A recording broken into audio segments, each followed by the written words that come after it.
Last week, we added the Atlanta Hawks to the list of teams that could be interested in trading for Jerami Grant either before or on draft night. In today's episode, we're adding the Miami Heat to that list. You are Locked On Pistons, your daily Detroit Pistons podcast. Part of the Locked On Podcast Network. Your team every day.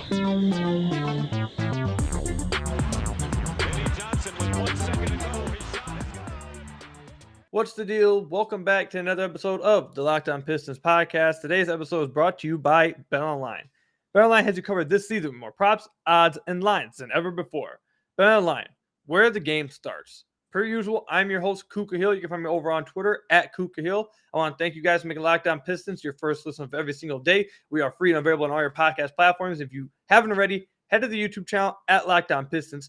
That is the best way to support the podcast. We're on our way to 3,000 subscribers, continuing to show Locked On with the best and fastest growing fan base at the Locked On Network. So again, you want to find the best way to support the podcast, YouTube channel at Locked On Pistons. Hit that subscribe button. I'd really appreciate it. Before we get into what we want to talk about on today's podcast, I have to give a movie suggestion just for you guys out there. That Lightyear movie, the Buzz Lightyear movie, fantastic. Absolutely loved it. You see Buzz in the background over there with Woody in my videos. Absolutely loved it. Fantastic movie. I loved it. Anyways, don't say I never did anything nice for you guys. Anyways, we're adding a team to the list of teams that could be interested in trading for Jerami Grant either before or on draft night. I guess it could probably happen after draft night too, but there's a list of teams that could be interested in trading for the Pistons' biggest asset. And last week, we talked about the Atlanta Hawks. According to a report as of, what's today, 19th when I'm recording this, there was another report that came out. And this one concerns the Miami Heat. Now, this one's from Adam Barai. I hope I said his name right. He's an NBA insider and contributor for Bleacher Report and Sports Illustrated Now. He tweeted out, quote, sources, Jerami Grant's trade candidacy has been heating up over the past few weeks. Concerns over his extension have stalled potential suitors. I don't know what I just said. Suitors from seriously engaging with Detroit as of now. As previously reported, the Blazers and Hawks are teams to watch now. Add the Miami Heat to that list.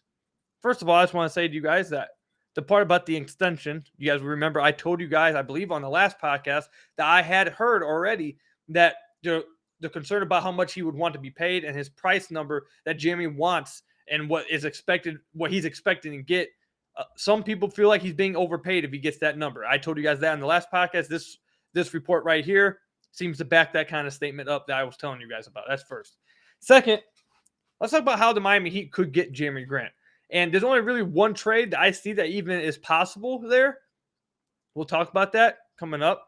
I want to tell you guys about the positives from it. This is the one trade where I find myself, it's tough. I can't get a yes or no answer. I think I'm leaning one way, and I'll tell you guys which way I'm leaning later on.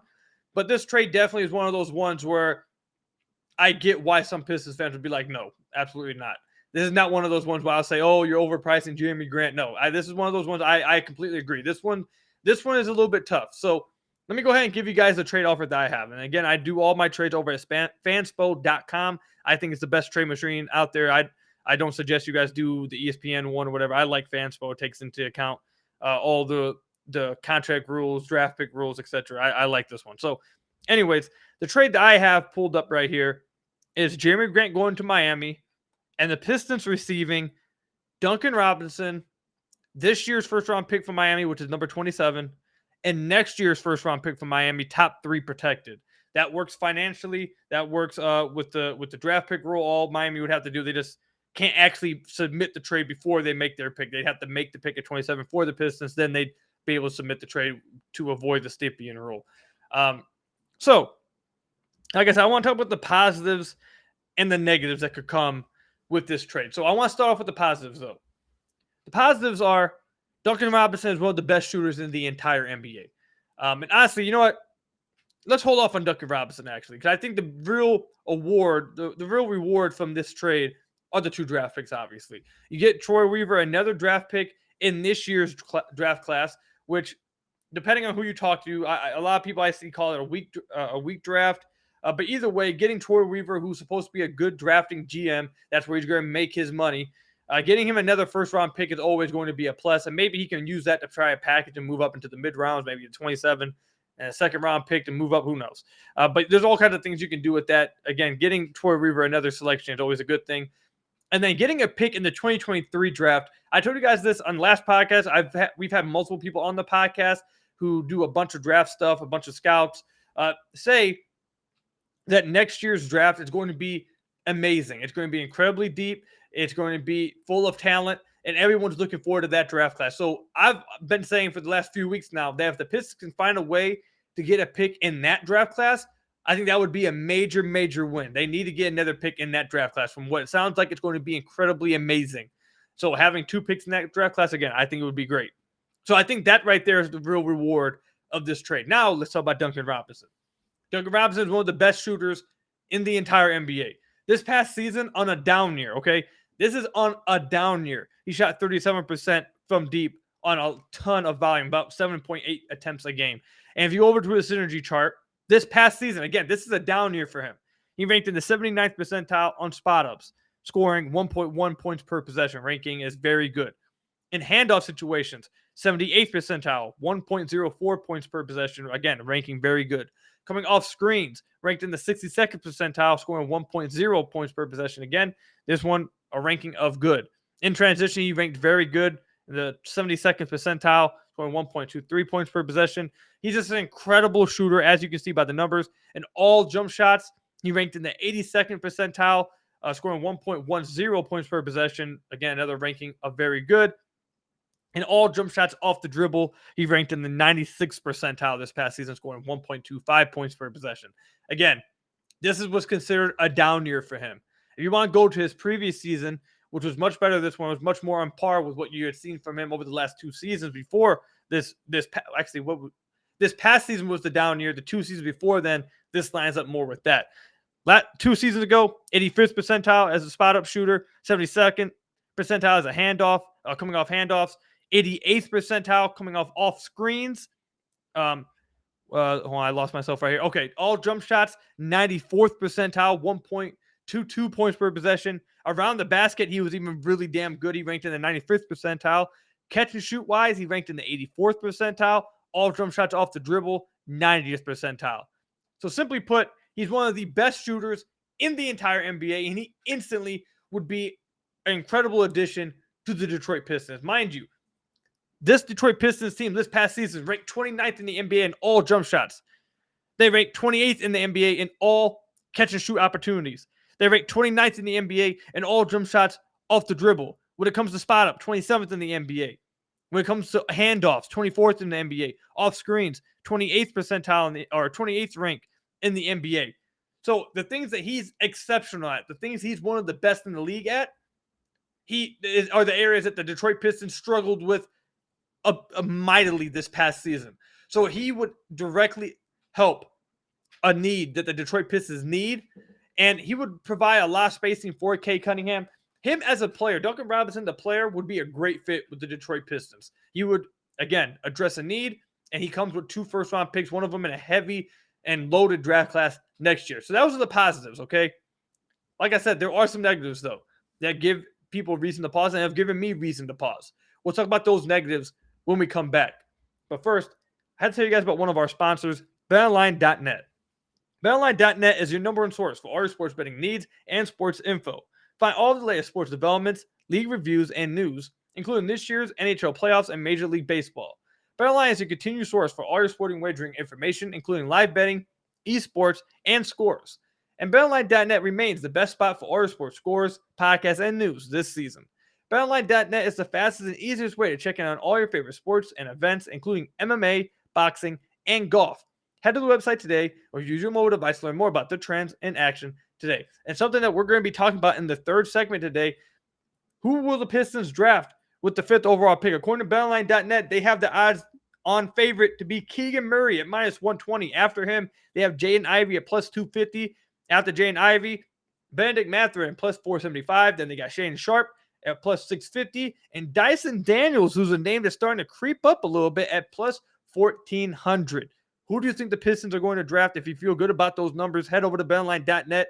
Do what you got to do with those. Again, make sure you're checking out their website or use your mobile device to learn more about their trends and action today. BetOnline, where the game starts.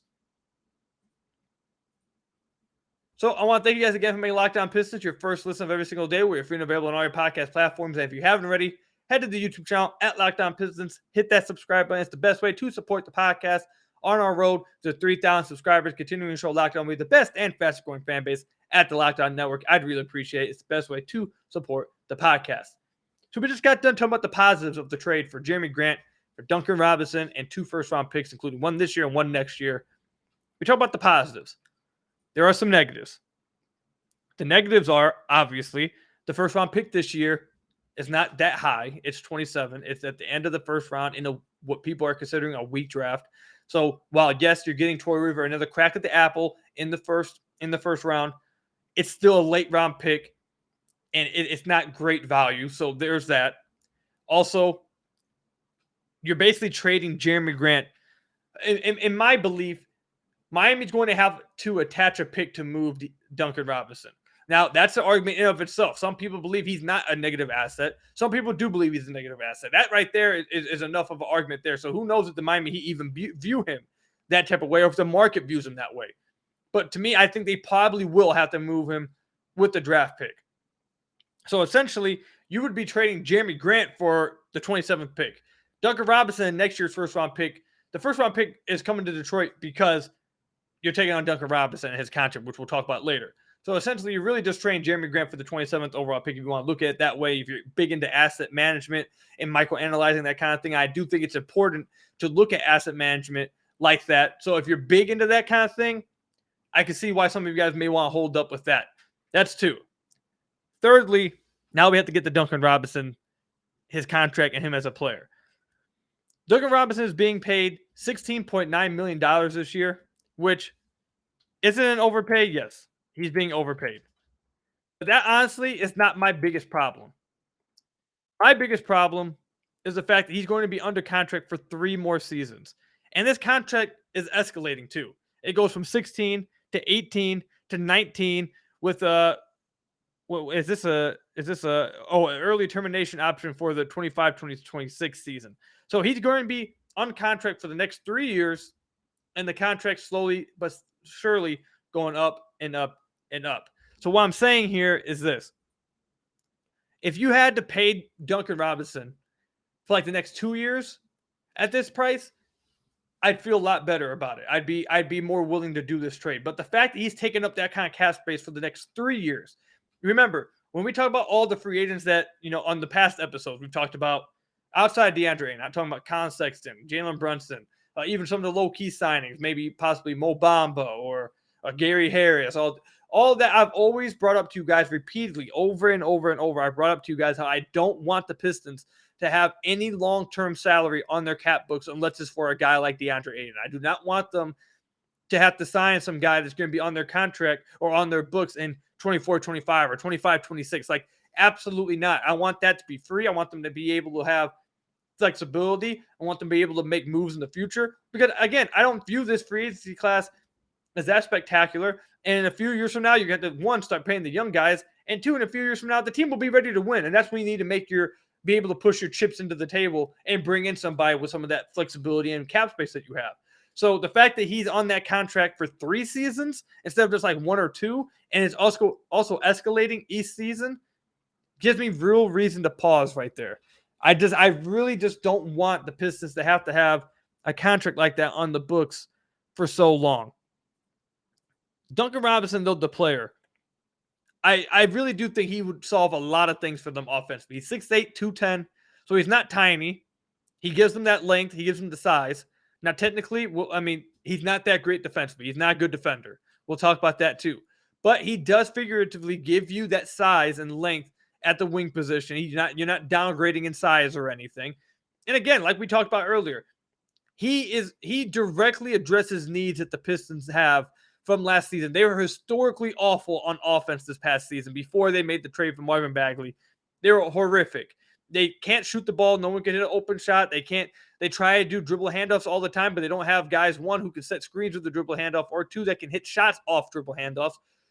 Duncan Robinson is one of the best at hitting shots off dribble handoffs. He's one of the best at coming off pin downs and shooting, one of the best catch and shooters in the NBA. He's simply one of the best shooters in the NBA in totality. So adding him to the Pistons and having him space the floor for Kay Cunningham would do wonders for their offense. But defensively, again, he is a major, not major, like defensive liability, but he's not good. He's not good. He's below average. Some people may actually call him poor defensively. I would say, I haven't watched a ton of him, so I would say below average, but I wouldn't be shocked if some people called him a poor defender as well. And having him and Saddiq Bey, who Saddiq is not a great defender in and of itself. He's decent like on the ball, but off ball, he has a lot of lapses. He crashes down and helps down a lot when he shouldn't be helping down. And even on ball, while he's okay, he's not great either. So at your wing positions, you have two guys who are not great defensively, not very good off ball wise, not very good on ball wise defensively. And at the wing position, that will get you killed. Now, there's another side of the argument, and I can see this too. This is why this trade is really like, it's hard for me because I'm saying this, but then the other side of the argument will be, well, the Pistons aren't really trying to make the playoffs anyways this year. He's going to help their offense. Yes, their defense will get worse, but at least their offense will be competent, and players will be able to develop on that side of the floor while the team loses, and players will be able to get better, basically, and the team will continue to lose and they'll be able to have a top pick next year's draft. Isn't that like the best case scenario? And I would sit back and be like, yeah, I mean, that's a pretty good scenario too. But then also, it's just there's so many back and forths, man. It's just I'm very in the middle on this trade. In the end, though, I do think I'm leaning towards no. And it's not because of defensive reasons, because I do tend to lean towards he brings what you need offensively. He'll help the Pistons have a stable offense, and that will help develop players on that side of the floor. If they take a step back defensively, so be it. That will help them get better as an offensive team, help their players develop, but also still lose games in order to get a top pick. I think that you saw that a lot in Troy Weaver's first season. He got a bunch of players together that the team wasn't good, but the team they had somewhat of a fit together. Like Mason Plumlee, I thought we talked about that on the podcast. Mason Plumlee was a nice signing. I thought he did great things for them as a big man, as a pick and roll threat for the point guards that were there. Killian Hayes ended up missing most of that season. But overall, I thought Troy Weaver did a good job in that first year of having a roster that wasn't great, but somewhat fit together where they could at least be competent on the floor. They weren't just out there just looking like they did last year. Now, last year, it was bad. Last year, they not only were they not good, they just weren't competent. The roster didn't seem to fit at all. It was just all kinds of bad. Now, if Troy Weaver wanted to go out this year and do the same thing like he did his first year, make the roster competent to where they go out there and they compete and players are able to develop because on the offensive side of the floor, you have adequate spacing and pieces that fit at least a little bit together, I'd be okay with that. I think Duncan Robinson would do that for you. However, again, the first round pick this year is not great. I'm okay with adding a first round pick and next year's first round pick. I'm okay with it, but the first round pick this year is not great. And again, the biggest reason is the fact that Duncan Robinson is under contract for 3 more seasons. If it was just 2, I think I would say yes to this trade. If it was just 2 seasons, I think it would be good because I actually like Duncan Robinson. I think he'd do a lot of good things for the Pistons and help them in a lot of areas. I don't think, while he's overpaid, I don't think he's a cap casualty because he would only be under contract for 2 years. I don't think it would be that big of a deal. 3 years, though, that's tough. That's tough. So I think I'd have to lean no. But also, if this was like the last possible trade on the table for Jerami, I might shift over to leaning towards yes. But I have to believe that, like, you guys know this. You guys have been listening to the podcast.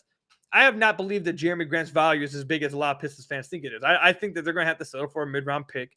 I think they're going to have to settle for things that Pistons fans are going to be really mad about. But this trade in particular, I do think that this would be towards the low end of the value for Jerami Grant. So it would be tough. It would definitely cause me to pause. As of right now, if I had other offers on the table, I'd like to take other offers. But if this was the very last one we had on the table, I think it'd be really tough, man. I wouldn't want to be in Troy Weaver's shoes for this one because I do think this would be a tough trade. If it was the last one, I think I'd have to lean yes. But also, man, it's tough. I don't really want that contract for 3 years, man. I think that's tough, though. That's really tough. Let me know what you guys think, though, man. If the 3 years contract, I think I have to say no. That's my final answer. I'm stamping it in. I have to say no to this trade because of it being 3 years. If it was a final trade on being offered to us, maybe I'd consider it more. But still, 3 years, can't do it, man. Can't do it.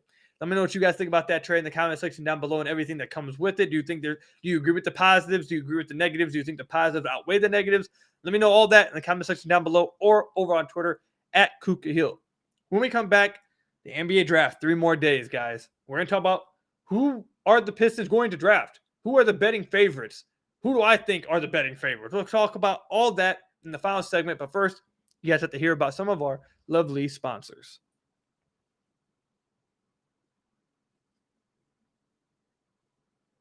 So I want to thank you guys for making Locked On Pistons your first listen of every single day. We're free and available on all your podcast platforms. And if you haven't already, head to the YouTube channel at Locked On Pistons. Hit that subscribe button. It's the best way to support the podcast on our road to 3,000 subscribers. Continuing to show Locked On with the best and fastest growing fan base at the Locked On Network. Again, hit that subscribe button. Or if you listen to this on the podcast and you're listening on Apple Podcasts or Spotify, go down below and give me a 5-star review.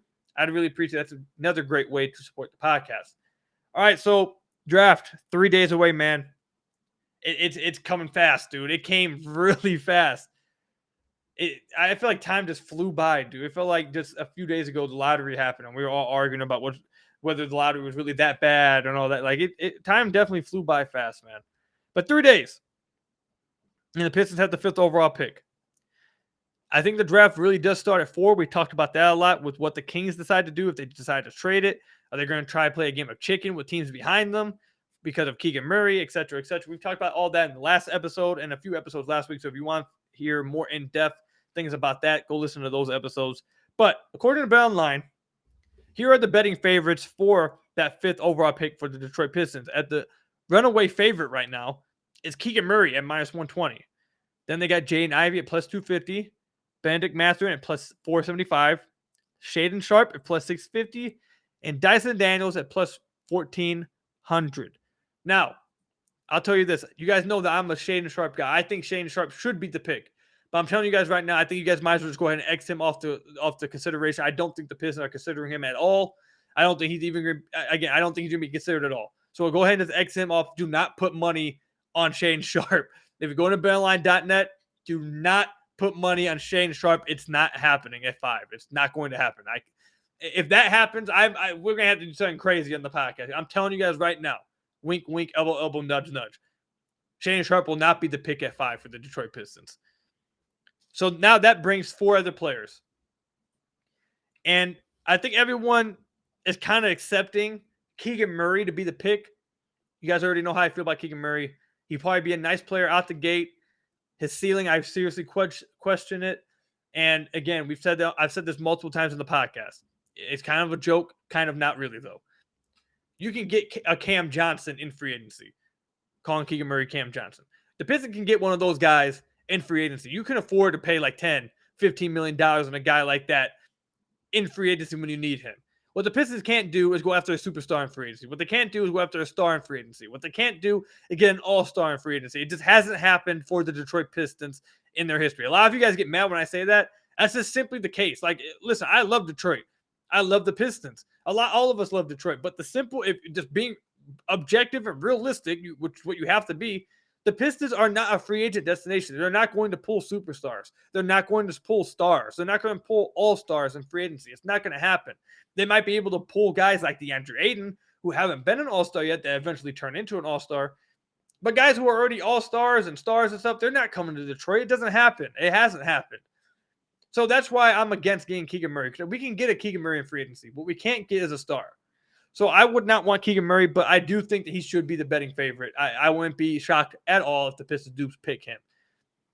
Jaden Ivey, I think Jaden Ivey completely relies on what and honestly, Jaden Ivey and Keegan Murray both fall into this category. They both rely completely on what Sacramento does it for.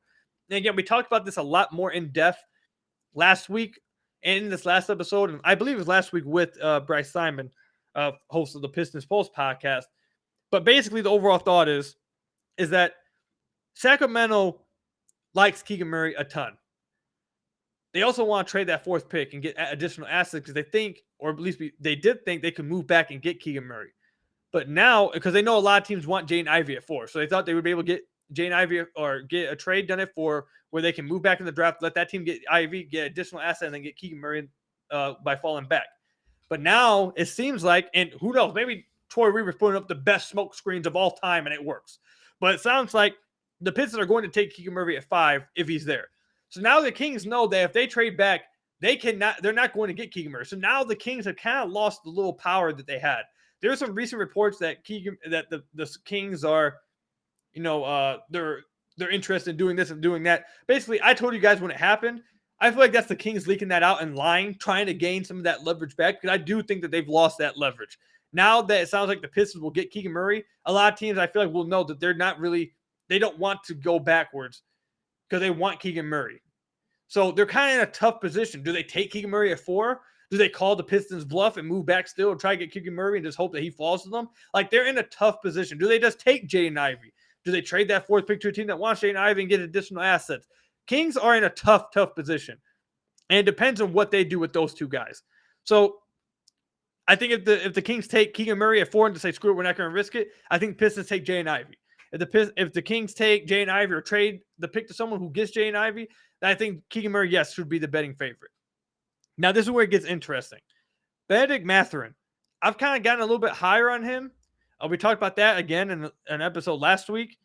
I really like his fit next to Cade Cunningham. I do think he has a little bit of a higher ceiling than Keegan Murray. I also don't think he has that low of a floor either. I think he'll at least be a role player in the NBA. And like I said, I think he has a little bit of a higher ceiling than Keegan Murray. I could see him becoming closer to an all-star type of player at his absolute peak if everything went right for him. He keeps that size for the Pistons as well at the off-guard position, around 6'5", 6'6". He's a big, strong dude, and he's really explosive as well. So I really like him. I wouldn't be shocked if the Pistons draft him. But there's one name that I want to talk about that is kind of rising up the boards that I do want to say you guys should keep an eye on. Wink, wink, elbow, elbow, nudge, nudge. Excuse me. And that's Dyson Daniels. Dyson Daniels is a name that you guys should be watching. Because I would not be shocked if 2 things happened here for the Pistons. I wouldn't be shocked if the Pistons drafted Dyson Daniels at 5.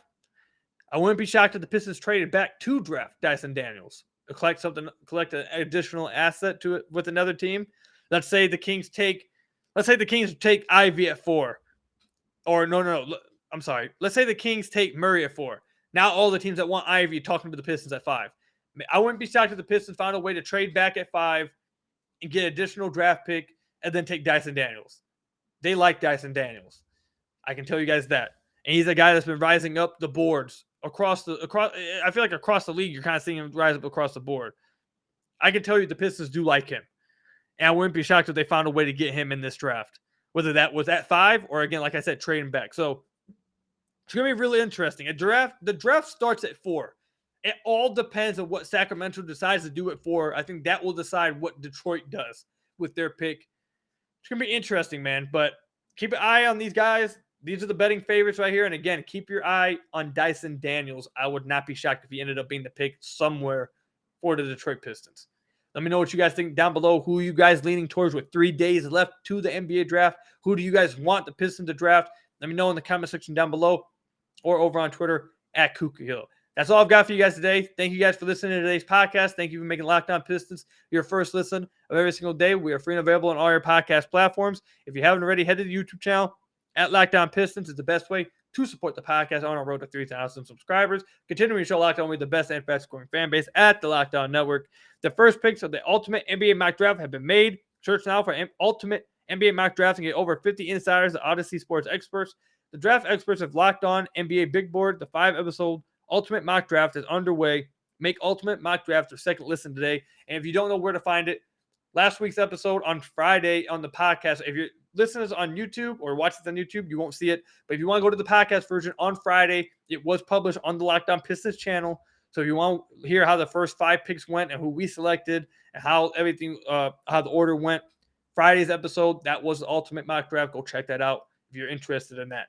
But until next time, again, let me know who you guys want the Pistons select in the NBA draft, how you guys are feeling right now, how you guys feel about that Miami Heat possible trade. Do you think there's any deal to be done with Miami possible? I know there's going to be a lot of you guys who just feel like Miami can't really make a trade. So, again, let me know all that in the comment section down below or over on Twitter at KukaHill. And until next time, I'll see you guys later. Stay safe, everybody. Have fun, and go Pistons.